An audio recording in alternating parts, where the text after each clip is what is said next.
Is E85 worth it in your G37 370Z VQ motor? Let's break it down. And the first things it comes down to is the parts needed in order to run E85 on these cars. First modification you absolutely need to run E85 is fuel injectors. Now, there are different options for buying fuel injectors. The most seemingly common and kind of the best option, I think, is just the simple GTR injector upgrade. So you can buy the R35 GTR injectors. They are just plug and play in these engines, and they are able to run E85. They are 550cc, big enough. You probably at least around need that 550cc. The stock injectors are in like the low 300s, high 200s, so you need a bigger fuel injector that can support it. If you're staying naturally aspirated, you probably don't need much more than that 550cc, but if you are eventually planning on going forced induction, turboing it, I would recommend getting a higher one. Some people go in the 800s, even up to 1,000. So really depends on what you're looking for your car, but at least fuel injectors of some sort that can support E85. And the next one is going to be a tune. You cannot run E85 without a tune. If you do, not going to run well. You have to do a tune of some sort.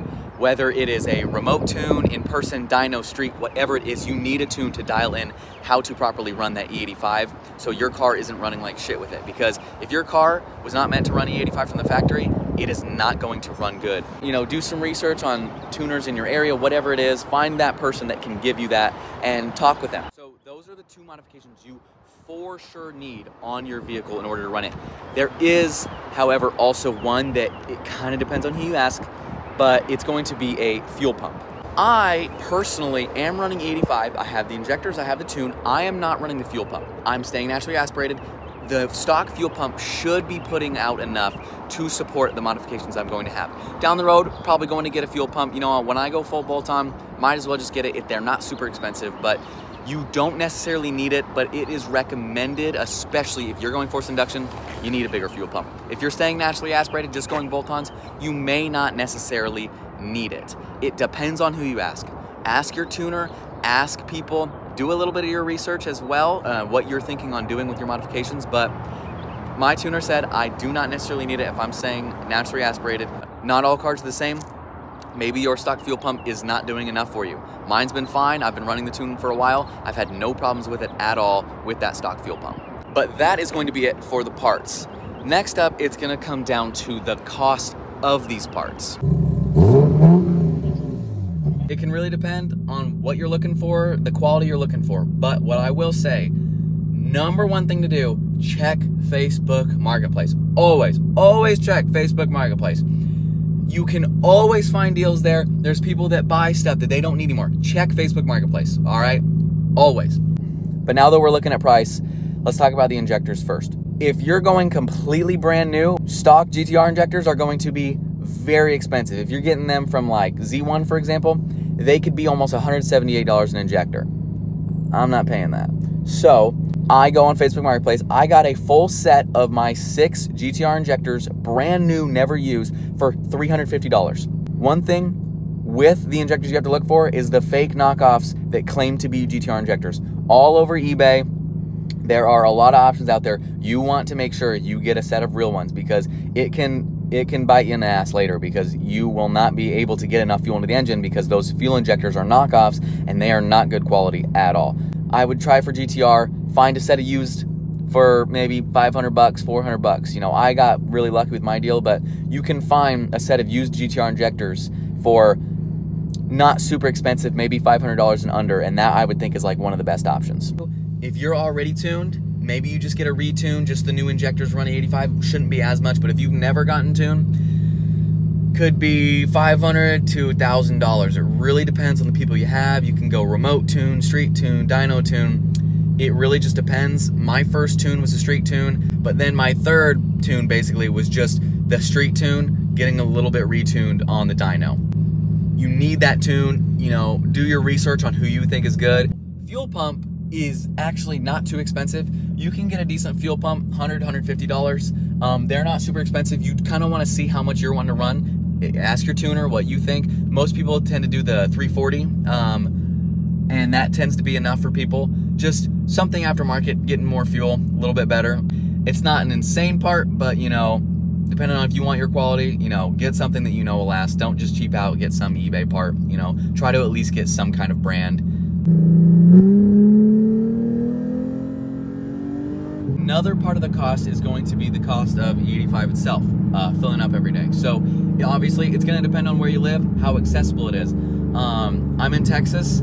It's very cheap and decently accessible down here. I know in a lot of other areas, it might not be as easy to get to E85 gas stations, and they are not near as accessible as it can be down here. So you definitely want to look at that before running it. It is a lot cheaper of a gas than regular pump gas, E85 is. So as you can see right there, 307 unleaded, 257 for E85. Well, we go actually a lot lower. That thing is fucking beautiful. So this is what 93 is going to be costing. If you're not running 85, you should be running 93 for sure. It's going to be $3.67 a gallon as compared to E85, which is going to be $2.57. So around here, it is $1.10 cheaper per gallon from E85 to running 93. Huge difference. I mean, I get about 16 gallons every time I fill up. That's gonna be, you know, $17 almost every single time of a difference when I fill up cheaper. But it also is not getting near as much in gas mileage. On my original street tune on this car, when I was filling up on 93, I was getting about 210 miles on a full tank, which is about, you know, 16, 17 gallons. Now, on E85, and obviously we're pushing more fuel into the engine, I'm putting more fuel in there, I'm only getting, you know, 130 miles on a full tank of gas. So about 80, 90 mile difference in total on a full tank of gas. Definitely significant. So if we're doing the math, you know, it may be $17, $18 to $20 cheaper to fill up. I'm getting 90 less miles. On the 93 tune, I was getting approximately 13 miles per gallon, and now on E85, I'm getting about 8. $20 I need in order to get to what I had before, and it cost me a little less than $20 than it did before to fill up. So in the end, it's about the same price, and I am running more fuel. Although, you know, it costs less, but I'm getting better gas mileage, it about is even in the end. I might be spending a little bit more or a little bit less here and there. But now we got the main thing, and what I think is the most important, and that is the power gains. Now, it depends on what modifications you have to your car already. You typically gain 5 to 10 horsepower, so you're not really gonna get much more from the gas alone. It's really the supporting mods, obviously. If you get that intake and you get those injectors and you got exhaust and everything, that's gonna help you maximize the amount of power you can make with E85.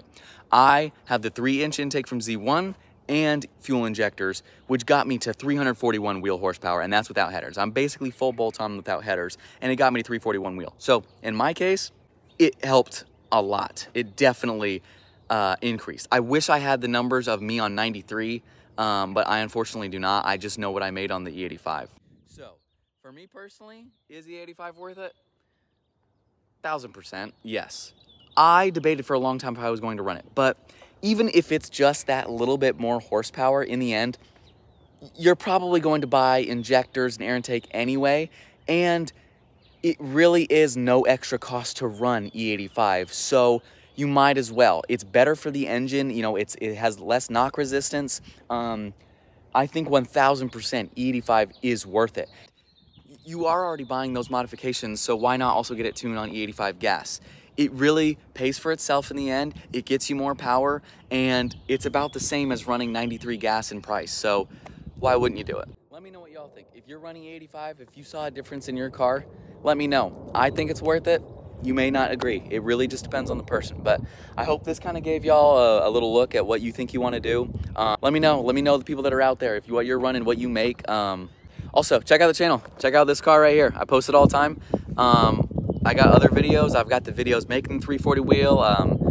I got a whole bunch of other videos on the channel if y'all want to check it out and see kind of the progress of this car and everything I've done to it. But that's really it. Hope y'all enjoyed. Hope this could kind of help you with your decision, and that's all. Thank you. I love you.